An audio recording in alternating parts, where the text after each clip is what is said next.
내 목소리가 원래 이러지 않은데. 네. 오케이. 오늘 예배에 오신 여러분들을 환영합니다. 오늘은 아무래도 시험 기간이 다가오는가 봐요. 우리 학생 친구들이 많이 못 왔는데 꼭 오늘의 설교를 녹음으로 들었으면 좋겠습니다. 네, 오늘은 말씀을 전해주신 Methodist Church 레이먼드 창 목사님께 감사를 드립니다. 오늘 우리 목사님이랑 나름 약간 커플 느낌이 나서 되게 친근함으로 다가오는 것 같아요. 네, 그리고 인도네시아 선교 예산안이 나왔습니다. 여기에 대해서 더 자세한 광고는 우리 수연 자매가 조금 이따가 해주실 거고요. 벌써 성경헌금 해주신 분들 또 앞으로 해주실 분들에게 미리 감사를 드립니다. 네, 그리고 지난주 광고했던 것처럼 이번 주 목요일부터 그러니까 지난 목요일부터 토요일날까지 Church Planting Bootcamp 2018이 우리 교회에서 진행이 되었습니다. 우리 목사님께서 정말 좋은 시간이었다고 말씀을 해주셨어요. 그래서 거기에 대한 나눔이 앞으로 있을 것 같아요. 네, 그리고 다음 주 대표 기도는 우리 김기태 형제님, 은혜 나눔은 민경이랑 김나자매, 그리고 어린이 예배 담당은 박성훈 형제, 예배 담당은 정인수 형제와 최성경 자매입니다. 네, 이제 앞으로 우리 선교 광고를 수연이께서. 네, 수연이. 네. 안녕하세요. 와. 제가 어쩌다 보니까 선교 팀장이 돼가지고 나름 준비를 했습니다. 저희 해시태그를 만들었어요, 여러분. Crossway Indonesia. Let's get it. 그리고 이 날짜도 해시태그 있어요, 여러분.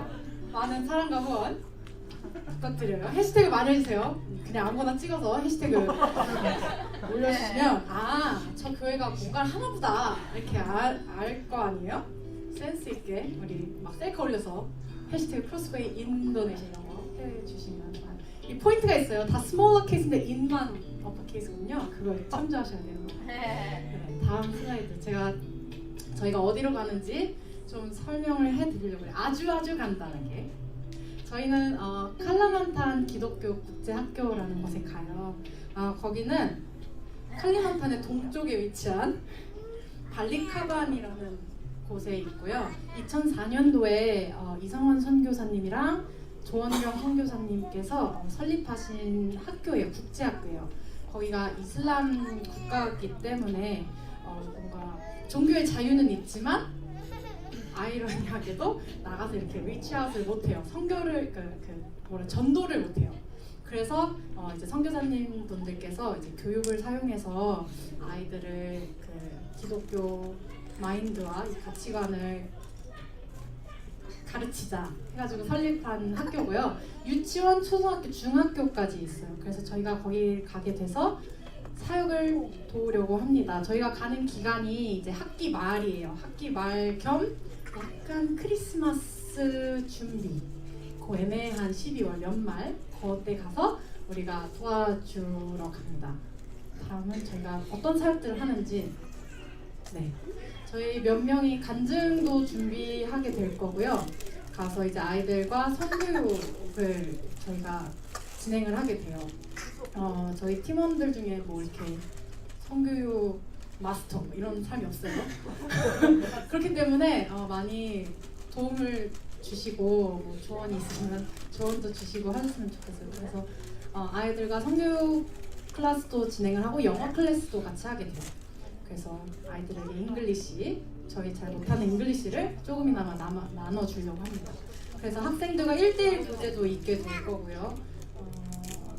거기서 이제 일하시는 선생님들과도 교제가 있을 거예요. 그래서 그 교제 가운데에 이제 몇몇 친구들, 몇몇 팀원들은 간증을 하게 될 거고 또 그러면서 릴레이션십 빌딩을 하게 될 것 같습니다.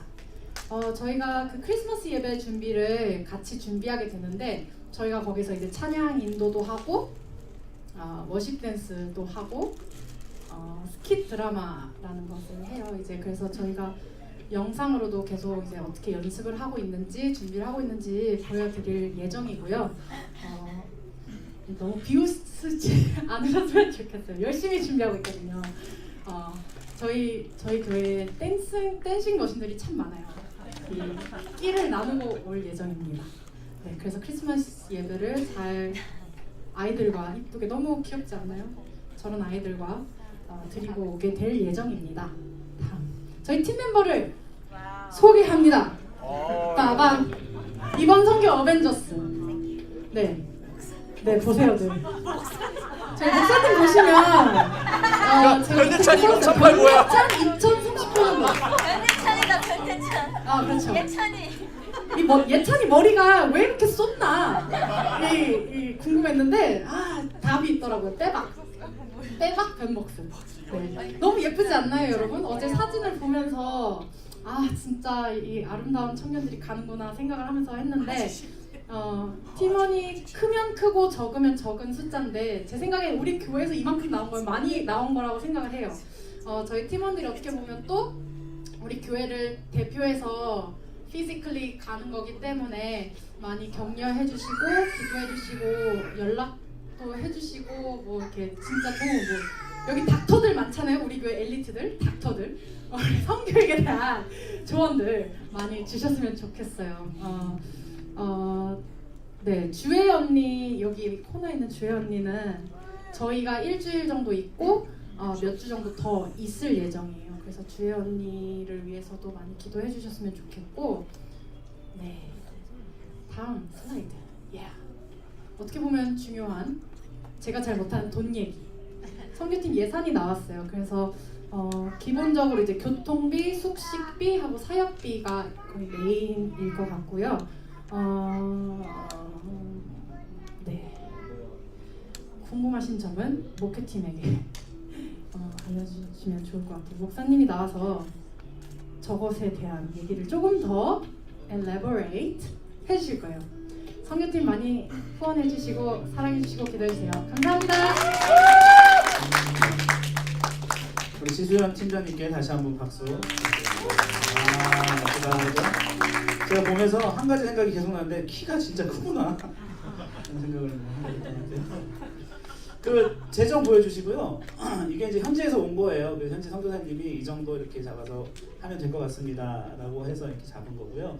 거기에 이제 뭐 저희 스케줄 다녀야 되는 버스 이동, 그 다음에 운전하시는 분, 그리고 현지 아이들 사역비, 뭐 어린이 축하 예배, 간식, 어린이 선물 이런 거죠.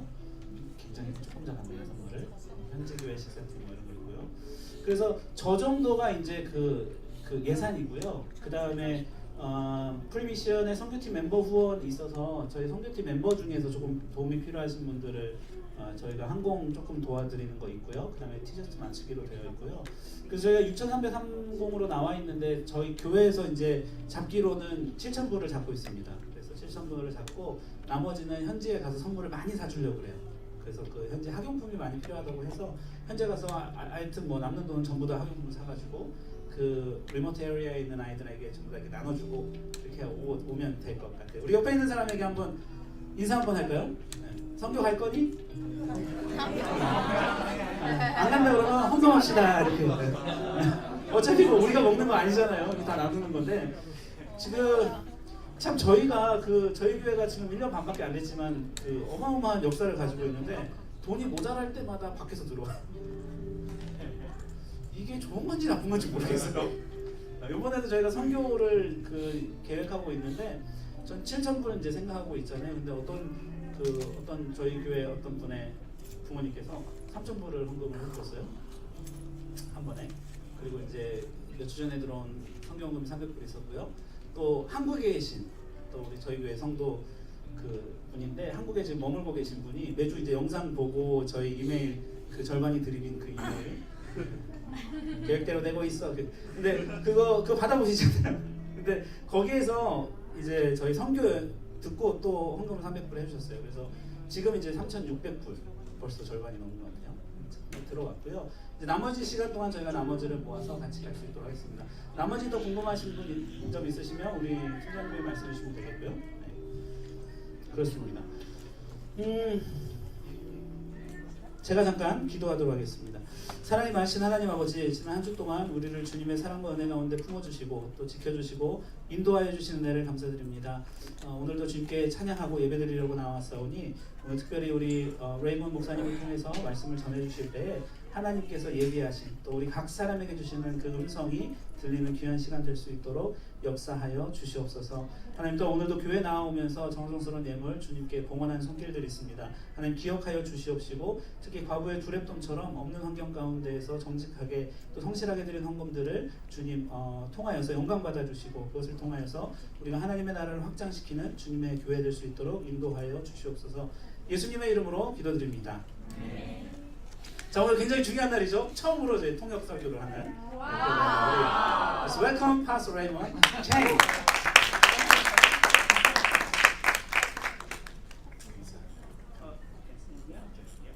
Thank you.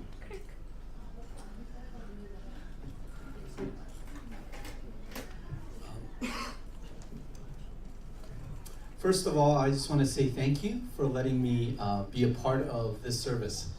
먼저 그 예배 가운데 한 부분을 담당할 수 있게 해주셔서 감사드립니다. This week has been amazing for me.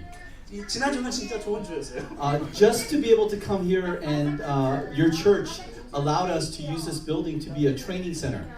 저희 교회 장소를 그 훈련하는 장소로 사용하게 되었어요. And one of the things that has encouraged me is this is probably the smallest church that is the most professional church I've ever been to. 이 교회가 굉장히 흥미로운 것은 굉장히 작은 교회지만 굉장히 프로페셔널 처치라는 I've never seen a church with all the equipment in a small room. 이렇게 작은 교회인데 이렇게 멋진 장비들이 있는 교회를 본 적이 없습니다. And then, and this week also, I want to thank you for letting me spend some time with your pastor.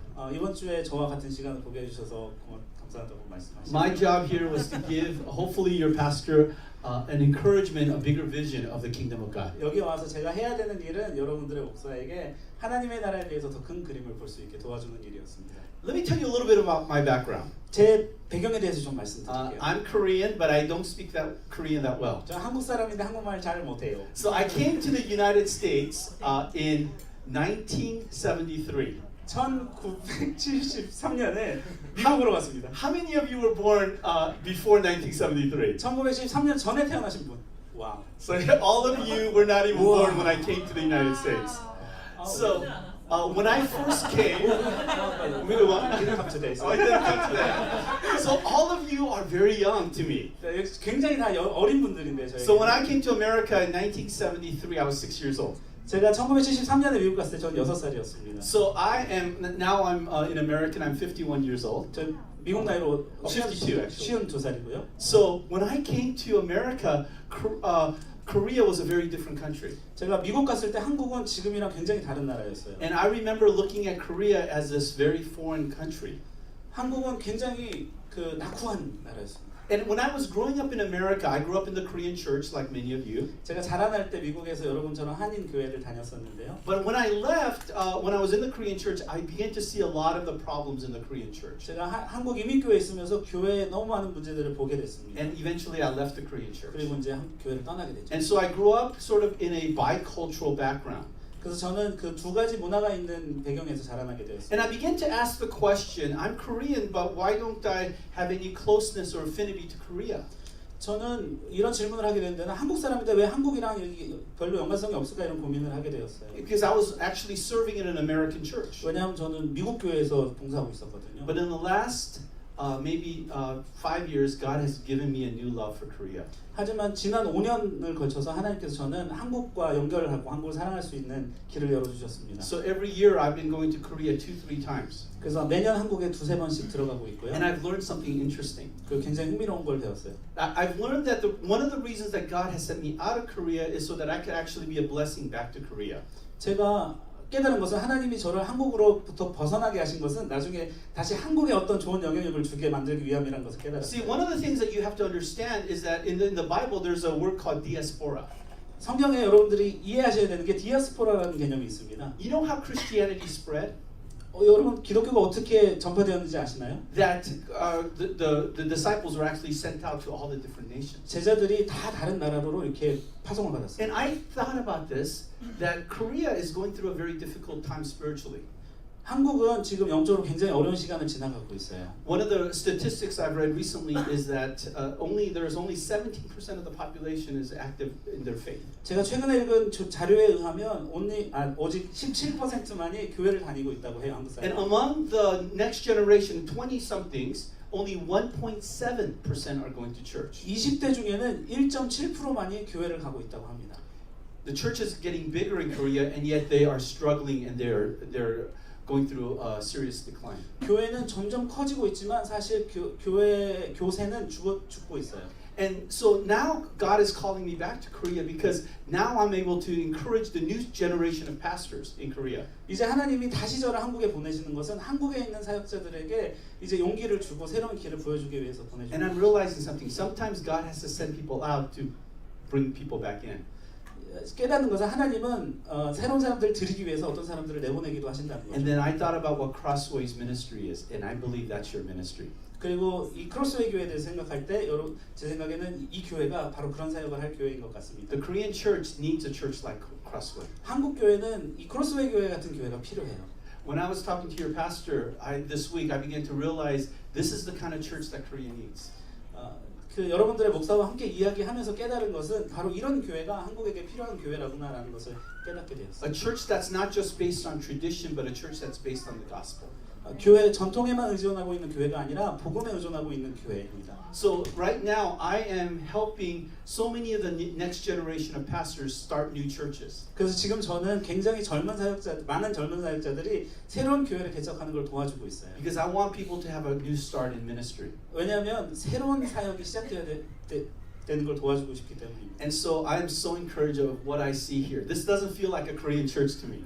제가 여기 보는 거 굉장히 저에게 흥분되는 일인데요. 이건 한국 교회 같아 보이지 않기 때문에. If I was growing up in a church like this, I would never have left the Korean church. 제가 만약에 이런 교회에서 자라났다면 한인 교회를 떠나지 않았을 것 같습니다. So I want to thank you for being a new vision for the future. 그래서 여러분들에게 새로운 미래를 제시해 준 것에 대해서 감사드리고 싶어요. So let me lead us in a word of prayer together. 이제 잠시 기도하겠습니다. Our Heavenly Father, we thank you for this beautiful afternoon. 하나님이 아름다운 이 시간을 주셔서 감사드립니다. Father, we know that there is a purpose to what you are doing in the world.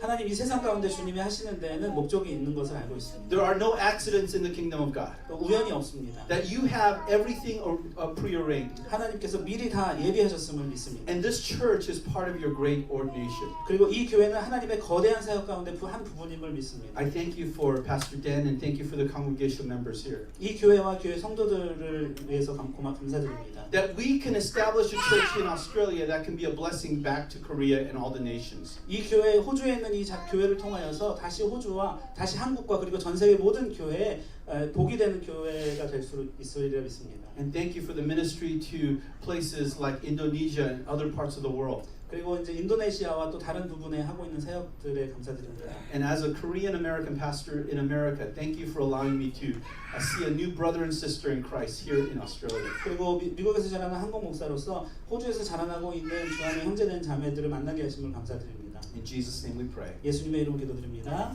아멘. Turn in your Bibles to 2 Corinthians chapter 1. 자, 고린도 후서 1장을 보겠습니다. And as we look at this passage of scripture, I want to share with you something hopefully that is very encouraging for you. 자, 이 말씀을 통해서 여러분들에게 굉장히 좀 도움이 되는 힘이 되는 말씀을 전해드리고 싶은데요. So, Pastor, do you want to read this in Korean? I don't know if you have your. Okay, so you can read it in 2 Corinthians chapter 1, verses 11, 고린도 후서 verses 8 through 11. 1장 8절에서 11절까지인데요. 제가 같이 읽을까요? 시작. 형제들아, 우리가 아시아에서 당한 환난을 너희가 모르기를 원하지 아니하노니 힘에 겹도록 심한 고난을 당하여 살 소망까지 끊어지고 우리는 우리 자신이 사형 선고를 받은 줄 알았으니 이는 우리로 자기를 의지하지 말고 오직 죽은 자를 다시 살리시는 하나님만 의지하게 하심이라. 그가 이같이 큰 상황에서 우리를 건지셨고 또 건지실 것이며 이후에도 건지시기를 그에게 바라노라. 너희도 우리를 위하여 간구함으로 도우라. 이는 우리가 많은 사람의 기도로 얻은 은사로 말미암아 많은 사람이 우리를 위하여 감사하게 하려 합니다. 아멘. There is a universal statement that I think all of us would agree with. 모두 공감할 만한 이야기가 있습니다. And that statement is this, that life is hard. 그 얘기는 이건데요. 인생은 어렵다는 거죠. And sometimes life is hard because life can become very discouraging. 인생이 어려운 이유는 때때로 인생이 우리를 굉장히 낙심하게 만들기 때문입니다. See, as I get older, I'm thinking that life should get easier. 저는 생각하기를 나이가 먹어지면서 인생이 좀 쉬워져야 되는 거 아닌가 이렇게 생각했는데요. But most of us all realize that as we get older, life becomes more complicated. 하지만 여러분 뭐 깨달으셨겠지만 나이를 먹을수록 인생이 더 어려워집니다. Even technology is supposed to make life easier, but technology makes life even that much more complicated. 사실 이 기술들은요 인생을 쉽게 만들어줘야 되는 건데 사실 인생을 더 복잡하게 만들고 있죠. And so when life gets hard, here's the question: how do you deal with the discouraging parts of life? 사실 인생이 어려워질 때 이런 질문을 해야 됩니다. 어떻게 이 낙심하는 것을 대해야 하는가? I want to tell you a story about a woman in America, or a woman in Korea. 자, 한국에 있는 한 여성분에 대해서 이야기를 해드리겠습니다. She was a woman, a grandmother who was living in the rural village of South Korea. 한국의 그 시골에 살고 있는 할머니이신데요. She was a 69-year-old woman, 69세이시고요. and her life's desire was to take her grandkids to the zoo. 이 할머니의 인생의 소원은 뭐였냐면 손자 손녀들을 동물원에 데려가는 거였어요. But she had one problem, which was that she did not have a driver's license. 한 가지 문제가 있었는데 면허증이 없었습니다. So she decided to take a test to go get a driver's license. 그래서 면허 시험을 보기로 결정을 했어요. But she had another problem because she didn't have that much education when she was growing up. 또 다른 문제가 있었는데 사실 자라나면서 교육을 제대로 받지 못했다는 거죠. And so she prepared to take this exam, which is a 50-minute exam of 40 multiple choice questions. 자, 시험을 봐야 되는데 객관식 40문제를 50분 안에 풀어야 되는 시험이었습니다. And every time she took the test, she had to pay $5 or $5. 시험을 볼 때마다 5,000원씩 내야 되는 시험. So she took it once and she failed. 시험 봤는데 떨어졌습니다. She took it twice, she failed. 또 봤는데 또 떨어졌어요. Every time paying $5. 계속 5,000원씩 내고 있죠. She took it 959 times.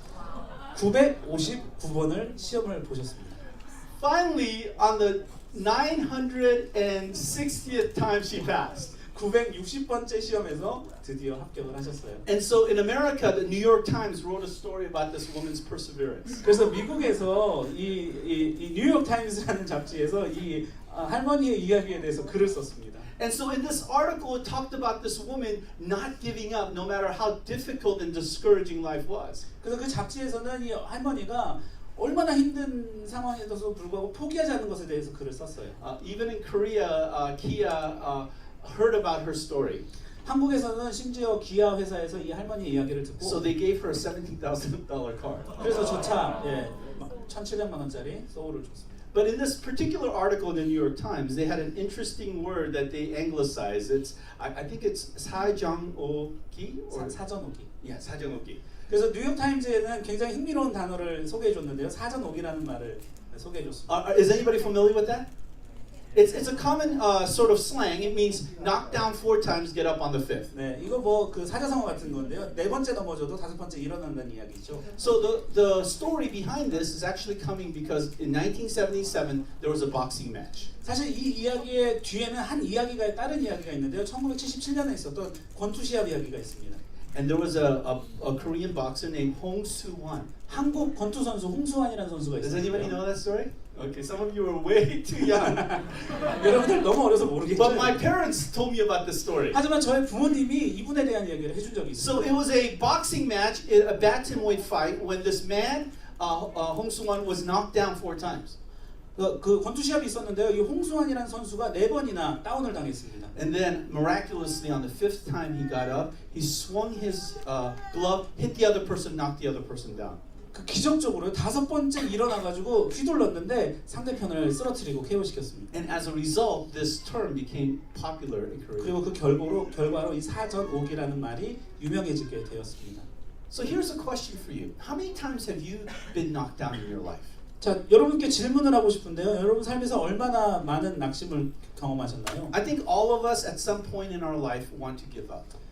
우리 모두는 우리 인생의 어떤 단계에서는 좀 포기하고 싶은 때가 있지요. There are times in our life because of situations and circumstances that we just want to stay down instead of get back up again. 우리 삶의 어떤 상황에서는 우리 환경이나 뭐 이런 것들 때문에 그냥 포기하고 싶은, 다시 일어나고 싶지 않게 만드는 상황이 있습니다. It could be because of your job. 뭐 직업 때문일 수도 있고요. It could be because of relationships. 어떤 관계 때문일 수도 It 있고요. could be because of family. 가족 때문일 수도 Or 있고요. it could be because of money.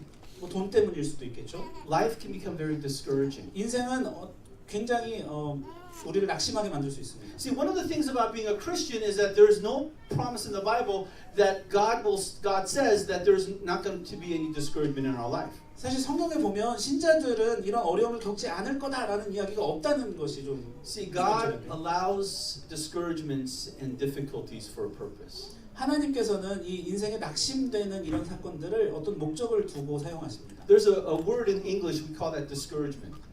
영어로는 discouragement라고 이야기하는데요. The word discouragement means to have the courage knocked out of you.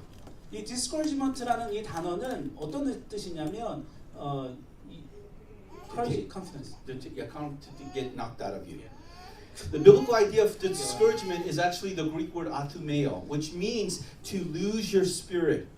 이게 사실 그릭에서 온 아수메요라는 그릭에서 온 건데요. 이 영혼을 잃어버리다는 뜻이에요. Have you ever been in a situation where you just feel like you don't have any spirit to move forward in life? 혹시 여러분 그 어떤 열정도 의지도 생기지 않는 그런 때가 인생에 있어 보셨습니까? See, I think the Apostle Paul might have felt like this. 아마 이 사도 바울은 이걸 경험했던 것 Let 같아요. me give you the context of who he's writing to. 자, 누구에게 이 편지를 쓰고 있는지 그 배경을 좀 설명해 You see, 드리겠습니다. Paul wrote to a church in Corinth. 사도 바울이요 고린도에 있는 교회에 편지를 썼는데요. Corinth is in many ways like Sydney. 고린도는 사실 굉장히 여러 방면으로 시드니와 It was 닮았습니다. a very commercial, very wealthy city. 굉장히 상업적이고 부자인 돈이 And the 많은 Christians were scattered around, and it was a very, very diverse city.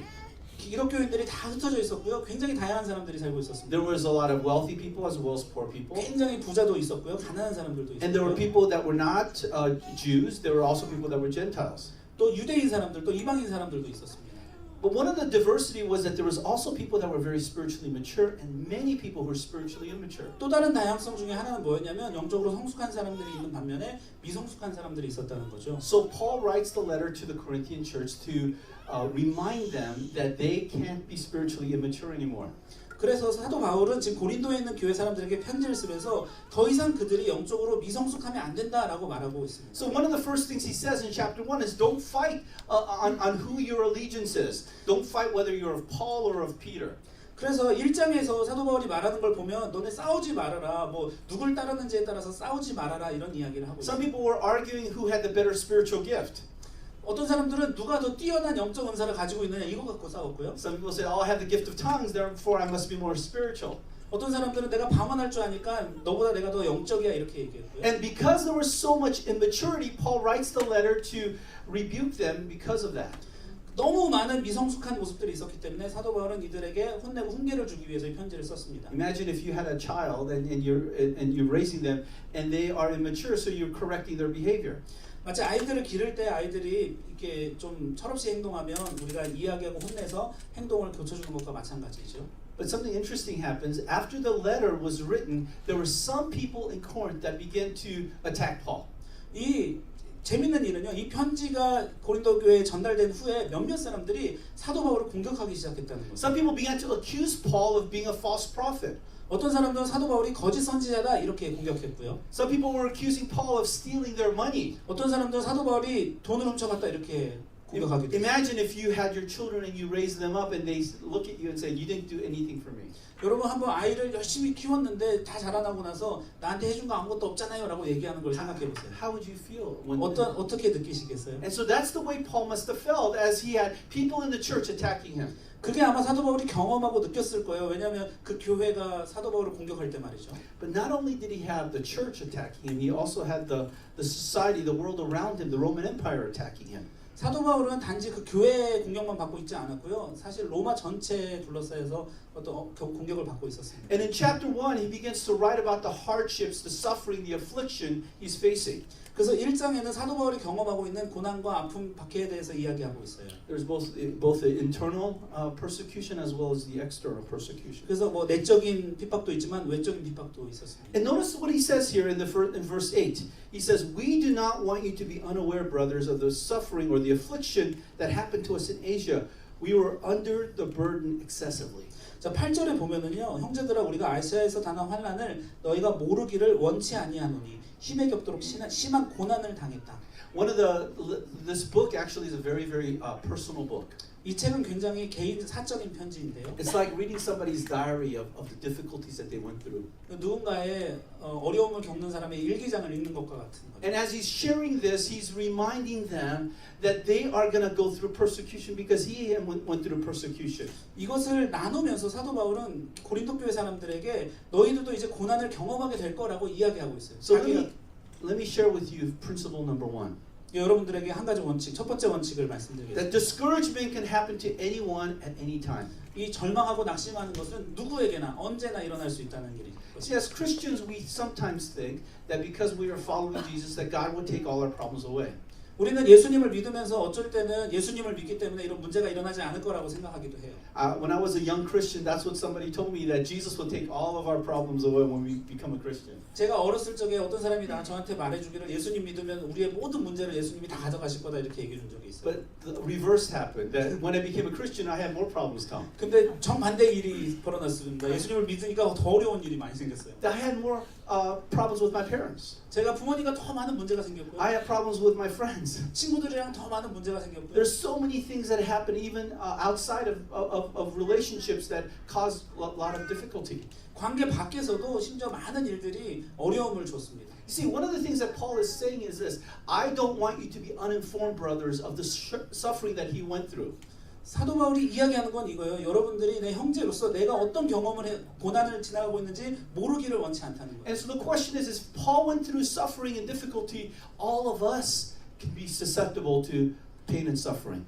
문제는 이겁니다. 사도 바울이 고난을 겪었다면 우리 모두도 그 고난을 겪을 수 있다는 거예요. And sometimes as Christians we grow up thinking that life should be easy, but it actually becomes harder. 우리는 크리스천으로 자라나면서 인생은 뭐 쉬워야 된다 생각하지만 사실 그렇지 않고 어렵습니다. Well, as you read through the Bible, one thing you begin to realize is that all great people of the Bible went through very difficult times. 여러분 성경을 읽어보시면요 깨달을 수 있는 게 성경에 있는 모든 그 유명한 대단한 사람들은 전부 다 어려움을 겪었다는 거예요. Moses suffered. We saw David, Elijah, Jonah, Nehemiah. Every single one through very difficult, discouraging times. 모세도 느헤미야도 엘리야도 존 Everybody. everybody.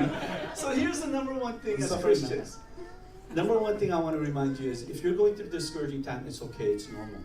여러분 첫 번째는 이겁니다. 여러분들 어려운 시간을 지나가고 계신가요? 기억하시는 게 그게 정상이라는 거예요. It's not that because you are sinning before God. 여러분이 죄를 져서 그런 게 아니고 It's not because God does not show favor or like you. 뭐 하나님이 여러분을 안 좋아하거나 다른 사람들을 더 좋아해서가 아니고 Suffering is part of the curriculum that God gives. 이 고난이라는 것은 하나님이 우리 살게 하신 그 인생 가운데서 반드시 지나가야 되는 어떤 과정입니다. And sometimes we don't even realize why we are going through difficulty, but there's a reason and purpose for it. 우리는 어떤 경우에는 그 고난의 이유와 목적을 알 수 없지만 하지만 거기에는 이유와 목적이 있어요. The second fact that I want you to know is this. 여러분들에게 말씀드리고 싶은 두 번째 원칙은 이겁니다. If you let discouragement seep into your life, it can paralyze and stagnate your Christian life. 만약 이 낙심이 여러분들을 점령하게 만들면 여러분들을 마비시킬 수도 있고 여러분들을 움직이지 못하게 만들 수도 있습니다. I want you to notice this in verse 8, what he says. 8절에 이걸 한번 읽어보기로 하네요. He says, we do not want you to be uninformed, brothers, of the suffering we suffered in the province of Asia. And then he says in English, we were under such great pressure far beyond our ability to endure. 이 말씀에 보면요, 우리가 감당하기 너무 어려운 그런 고난을 받고 있다, 환난을 받고 있다 말했습니다. The Greek word there for great pressure is actually the illustration of an animal in a cage. 사실 여기에서 이 고난이라고 표현된 이 그리스 말은요, 이 어떤 동물의 어떤 형상을 묘사하고 있는 말인데요. Have you ever been to a zoo where you saw an animal in a cage? 동물원 안에 우리의 같은 동물을 보러 동물원 가보신 적 있으세요? And imagine if that animal was in a very small cage. 만약에 여러분 그 어떤 굉장히 작은 우리의 같은 동물이 있다고 생각해 보세요. And then imagine if that cage was compressing upon that animal. 그리고 만약에 이 우리가 점점 더 작아져서 동물을 이렇게 압박하고 있다고 생각해 보세요. What Paul is saying is this, that he was undergoing through such difficulty that he felt the pressures of life squeezing him in. 사도 바울이 지금 그 얘기를 하고 있는 겁니다. 이 너무 환란이 너무 어려우니까 인생의 모든 부분이 자기를 점점 더 압박해 오고 있다고 느낀 거예요. And I think for so many of us as Christians that when we go through difficulty, we feel the same way that our spiritual life becomes paralyzed. 우리도 어려움을 겪으면서 그런 것을 경험할 수가 있죠. 우리가 영적으로 완전히 마비될 만큼 이렇게 압박을 받을 때가 있습니다. We want to give up. 포기하고 싶죠. And as a result of that, he is going through some difficult points. And so he says in the next thing that if you let discouragement come in, it can lead to some serious other issues as well, despair and death. 그래서 그런 이야기를 합니다. 만약에 이 낙심이라는 것이 여러분 안에 들어와서 여러분을 점령하게 만들면 이것은 뭐 최종적으로는 여러분을 죽음에 이르게도 만들 수 있다. Notice what he says in the next verse. 그 다음 절에 뭐라고 말하는지 볼까요? He says, far beyond our ability to endure, that we despaired even of life. Indeed, in our hearts, we felt the sentence of death. 우리가 마음 가운데 자신이 사형 선고를 받은 줄 알았으니라고 표현할 만큼 What Paul is saying is this, that he got to a point where death looked better than even life for him. 사도 바울이 이렇게 느끼고 있는 겁니다. 차라리 죽는 게 더 낫겠다 사는 것보다. Now, he's not talking about suicide here. 사도 바울 지금 자살하는 거 말하고 있는 게 아니에요. What he's talking about is that sometimes pain becomes so unbearable that it's easier just to stay down and give up rather than to rise back up again. 사도 바울이 말하는 거는요. 그냥 어쩔 때는 다시 뭔가 해보기보다 그냥 포기하는 것이 더 쉬워 보일 때가 있다는 것을 말하고 있는 거예요. See, one of the problems in our society today is that there's a serious epidemic on even suicides. 이 사회 지금 이 사회의 문제 중에 하나는 이제 많은 이 자살이 있다는 거죠. I believe one of the reasons that suicide is such an epidemic is because people have lost sight of the true hope. 사람들이 많이 죽고 자살하는 이유는 사실 그들의 진짜 인생에 대한 이 시야를 잃어서입니다. Have you ever been in a point where your life seems like you are in a dark cave and there's no way out? 여러분 혹시 어두운 동굴 그런데 출구가 없는 동굴에 갇힌 것 같은 경험을 해보신 적이 있으신가요? I read an interesting article this week talking about people who tried to commit suicide in the U.S. on the Golden Gate Bridge. 제가 굉장히 흥미로운 기사를 읽었는데요. 미국에 있는 그 금문교라고 불리는 다리에서 하려고 했던 사람들에 대한 이야기입니다. They did the study to those who weren't able to succeed to track their life after 30 years. 그 금문교에서 자살하려고 했다가 실패한 사람들의 그 후에 30년의 삶을 추적해봤습니다. You know what was interesting about the study? 흥미로운 게 뭔지 아세요? That those people who survived the suicide realized that 90% of those people actually died of old age, not because of despair. 사실 거기서 살아남은 사람들 중에 90%가 중간에 죽은 사람이 없고 나이가 먹어서 죽었다는 In 거예요. other words, that moment of suicide was actually only a small moment because the rest of their life was actually better. 사실 이걸 통해서 알 수 있는 것은 죽고 싶은 순간은 짧은 순간이었다는 거예요. 그 후에 훨씬 더 긴 삶이 남아 You 있었습니다. see, when life becomes dark, we want to give up. 인생이 어두울 때는 포기하고 싶죠. So let's pretend that the sermon is over and I say, God bless you, let's go home. Peace be with you. 예를 들어 설교가 끝났다고 생각해 보고요. 제가 여러분들한테 안녕히 가세요 이렇게 인사했다고 생각했어요. So how many of you would say, Pastor Ray, that was a great message? 얼마나 많은 분들이 저에게 와가지고 목사님 설교 참 좋았습니다 이렇게. Nobody would be happy with that kind of message. 이런 설교를 좋아하는 사람은 아무도 없겠죠. Because all of us recognize that life is difficult, life is discouraging, and life is difficult. 왜냐하면 우리 모두는 인생은 어렵고 실망스럽다는 것을 경험하고 있기 때문이죠. So for us as Christians, God has given us an escape. There is light at the end of the tunnel. 예수님을 따르는 우리에게는 하나님께서 우리에게 그 탈출구를 만들어 주셨습니다. And so Paul gives us the answers to discouragement. I want to talk about. 사도 바울은 그래서 이 낙심하는 문제에 대해서 방법을 찾아 알려주고 있습니다. The thing about this passage that is really important for me, this passage has helped me for the last 30 years of my life. 이 말씀의 내용은 저에게 굉장히 중요한데요. 왜냐하면 지난 30년 동안 저의 삶을 지탱해 준 말씀이기 When 때문에 there are times where I wanted to give up, this is the passage that I go back to. 제가 포기하고 싶을 때마다 이 말씀을 읽습니다. And so I want to share with you what Paul shared with us. Okay. 그래서 저는 사도 바울이 나눈 것처럼 여러분과 함께 나누고 And 싶습니다. so in verse 9 he says this, indeed in our hearts we felt the sentence of death. 9절에 우리는 우리 자신이 사형 선고 받은 것처럼 느낀다 이렇게 써 있었어요. But then notice what he says. But this happened that we might not rely on ourselves but upon God. 그런데 이런 일이 일어난 이유는 뭐냐면 이 9절에 말하기를 우리로 자기를 의지하지 말고 오직 죽은 자를 다시 하신 하나님을 의지하게 하려고 한다. The Bible is saying, what Paul is saying is this, that all these circumstances, all these difficulties had a purpose. 사도 바울은 이렇게 얘기하는 거예요. 이 모든 환난과 이 핍박에는 목적이 있다는 거죠. That God said that all these things happen so that we might not trust in ourselves, but upon God. 자, 이 모든 일들이 있는 이유는 우리가 우리 스스로를 의지하지 않고 하나님을 의지하게 하기 위해서라는 겁니다. That's the key principle of this book. 그게 바로 이 말씀의 핵심이에요. Sometimes when we are trusting in the false idols of our lives, unless difficulties comes, we don't know what those idols are. 어쩔 때는 우리가 많은 우상들을 우리 삶에 가지고 있지만 어려움이 생기지 않으면요, 그게 우상인지를 알지 못합니다. So Paul is saying this, that this happened, that we might not put our confidence in self, but upon God. 사도 바울은 이렇게 얘기하는 거예요. 이 일들이 일어난 것은 우리가 스스로를 의지하지 않고 하나님을 의지하기 위해서 일어난다. One of the lessons that I've learned is this, that we cannot totally rely upon God unless we renounce confidence in ourselves. 제가 한 가지 깨달은 것은요, 우리가 완전히 하나님을 의지할 수 없다는 거예요. 우리 스스로를 포기하지 않고서는. See, sometimes God reminds us that even if we put confidence, that we think we know what we're doing, that we really don't know what we're doing. 어쩔 때는 우리가 굉장히 자신감 있고요, 우리가 뭐 다 아는 것처럼 생각하지만 사실 우리는 뭘 하는지 모르고 하는 거예요. When I was a young pastor, I had just graduated from seminary. I was about 22, 23 years old. 제가 어린 전도사였을 때 이제 그 신학교 딱 졸업하고 22살, 23살 때입니다. And another pastor friend of mine said, "Hey, let's go start a brand new church together." 어떤 목사님이 저에게 얘기했어요. 야, 같이 개척하자. He was going to do the service in Korean, and I was going to do the service for the second generation in English. 그분은 한국 사람들 대상으로 한국 설교라고요. 저는 이제 2세들을 향해서 영어로 설교할 계획이었어요. See, I had a lot of self-confidence. 그때 저 굉장히 자신감이 충만했습니다. So I went to seminary. 그래서 신학교 갔죠. I was recruiting, had a lot of good big college friends ministry. 그 안에서 친구들과 사역 동료 사역자들 많이 모았습니다. So one day we began to have a service, our first service. 그래서 이제 첫 번째 드디어 예배를 드리게 되었어요. So I talked to some of my college friends, and hey, you got to come to this new church. 그래서 이제 그 학교 친구들에게 얘기했죠. 우리 개척하니까 우리 교회 와라. And so the first Sunday we had 12 people. 그래서 첫 번째 예배에 12명이 모였습니다. And that's a good number because Jesus started with 12, so I want to follow like Jesus. 굉장히 좋은 숫자예요. 왜냐면 예수님이 12명의 제자가 있었고 그 숫자를 따르면 좋죠. The following week, we had 6 people. 그 다음 주에 6명이 왔어요.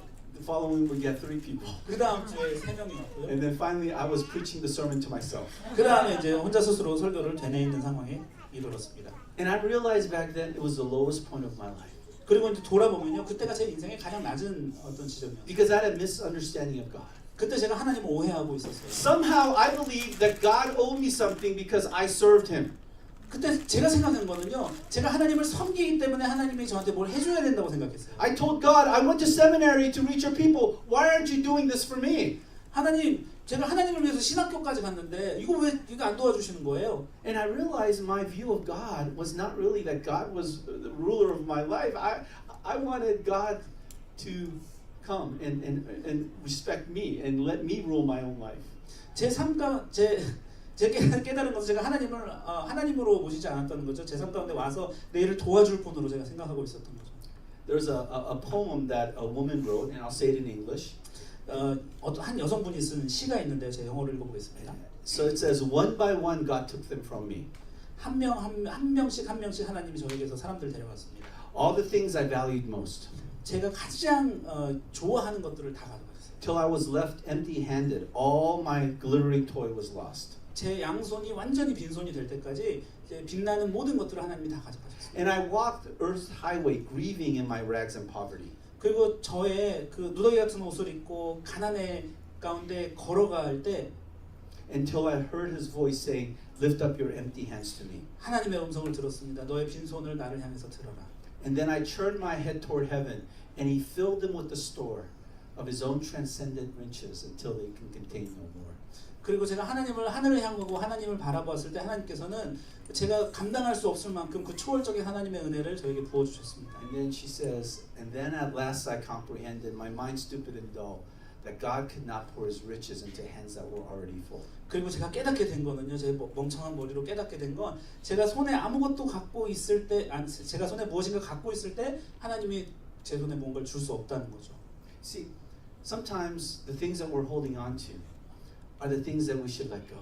어쩔 때는요 우리가 꼭 붙잡고 있는 그것이 우리가 놔줘야 되는 거. And sometimes the darkest and the most discouraging moments of our lives is a way for God to remind us not to cling on to those things, but to cling to Him. 어쩔 때는요 우리 인생의 가장 어둡고 가장 어려운 그 순간이요 하나님이 우리에게 말씀